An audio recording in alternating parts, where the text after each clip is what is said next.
Hi guys, Jean here, back with part 2 of the Best Mac App series.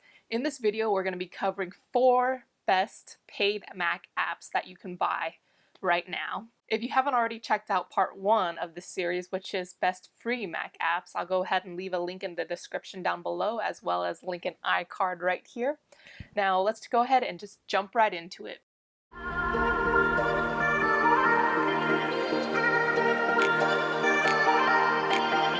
Starting off with app number 1, and that is Better Snap Tool.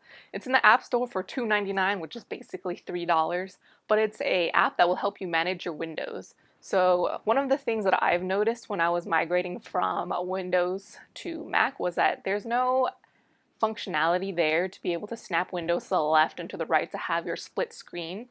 So with Better Snap Tool, it does give you that functionality to do so. So you can drag a window to the far left and it'll outline a little box that will show you what the window will look like if you were to let go. And there's also little shortcuts that you can create by yourself that would speed up the whole process without having to lift your hand off of your keyboard. In order to set your shortcuts, all you have to do is go to the menu bar icon after you've installed the app, then select Preferences and go to the Shortcut Keys tab, which should be the third one, and then there you can choose all of the different shortcuts that you would like for these window sizes.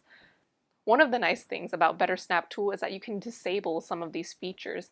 So if you don't want a window to be able to snap to the upper right hand corner, you can uncheck that little box so it can't do that. On to Mac app number 2, and that is IceThatMenu 6. And there are different pricings for it depending on which one you would like to get. So there's a different model of where you can get just a single license for one device, or you can get a family pack. And the one thing that I don't really like about it though is that if you end up getting this version and they release a newer one in the future, like IceThatMenu 7, and you want to upgrade, you would basically be paying almost the same amount for that upgrade than if you were just to buy a new app. So if you go to their store, you can see that they have the single license for $11.99, which is basically $12. And if you want to be able to upgrade from a lower version to this current version of IceThatMenu 6, it is $9.99. So it's only $2 cheaper, which I think it should be like half the price if you already have the app. Some of the cool things that IceThatMenu has is the ability to be able to see all of the little things that are interesting about a computer right in your menu bar. So you can see here all of the different options to choose from. The ones that I have toggled on are notifications on when the battery power reaches less than 10%, it'll go ahead and pop up a notification telling me I need to charge it. This is one that's already defaulted on Macs. So you can also change this though to say 20%, and that would be a differentiator, so you can choose your own sets. One that I don't really use is weather, because you have to give it your current location in order to give you an accurate reading on your local temperature. Then there's CPU and GPU, which is nice because then you can tell which processors are using a lot of resources as well as the uptime of your computer. Then there's memory, which I don't have toggled on either because I'm not too worried about that until some of the resources are being used up and then I have to find things to quit out of. But that's what CleanMyMac is going to be for. Then there is disks here, which will show you the amount of hard drive space that you have left, which I'm also not really too worried about. Then there's network, which is really nice because it'll show you your up and download speeds. But you can also change the indicators, and you can remove this if you don't want it, but I like having that there. Then there's also sensors, and there's a whole bunch of them to choose from. I haven't really found a need for any of those other sensors, so I've just toggled it off. Then there is battery power, which I really like because it shows you the amount of cycles that your computer has gone through. And I recently upgraded my battery because it had gone through 3,000 life cycles previously, and I got a notification saying that I needed to replace it. So this is it with it replaced, and it's sad that it's already at 98%, but I did the replacement myself. So it's probably because it's not an OEM battery. But then there's also time, but I've found nothing wrong with the standard time that comes already. Then there's also the ability to choose which order you would like them to show in. And something nice is that you can choose the different colors. So my readings here, I have it currently set to green, but you can change it to blue or black, which wouldn't really make sense because unless you had it at white, but I prefer dark colors, and you can change it to yellow and all these other colors, but I like green, so I'm gonna just stick with that. On to app number 3, and that is CleanMyMac 10. Now, so this is the 10th version of CleanMyMac, and it is a similar pricing model to IceThatMenu 6.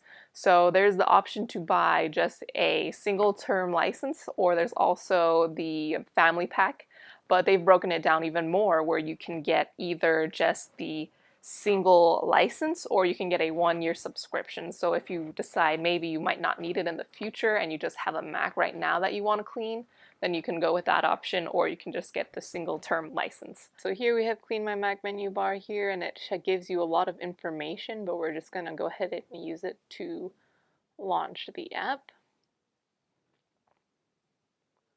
Some of the key features is the Smart Scan, which is really good because it'll basically go through all of these individual items of system junk, photo junk, mail attachments, iTunes junk, and your trash bin and delete all of those.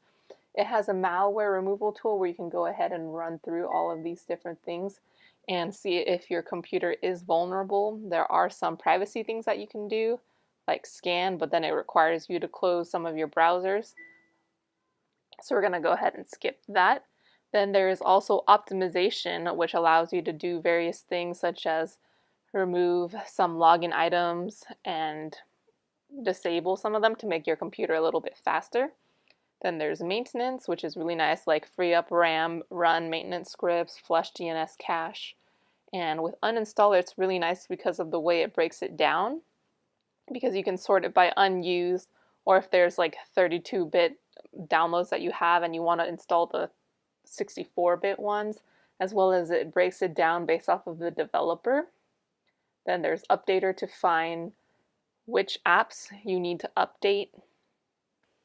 And then under files, you can go ahead and click large and old files. That will scan your whole system to find out which files are taking up the most space to remove. And then there's Shredder, which is a way to securely delete files. On to app number 4, and that is Bartender 3. It is $14.99 on their website, and you can kind of guess what it can do based off of its name, and it's basically to help you all of the menu icons in your menu.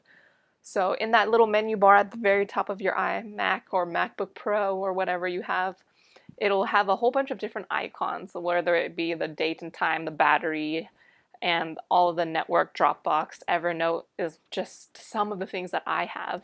Well, Bartender will help you manage all of those things by being able to hide them. It's kind of having like 2 bars, but the main one is basically everything you want to constantly be seeing, which would be like your battery and network and RAM.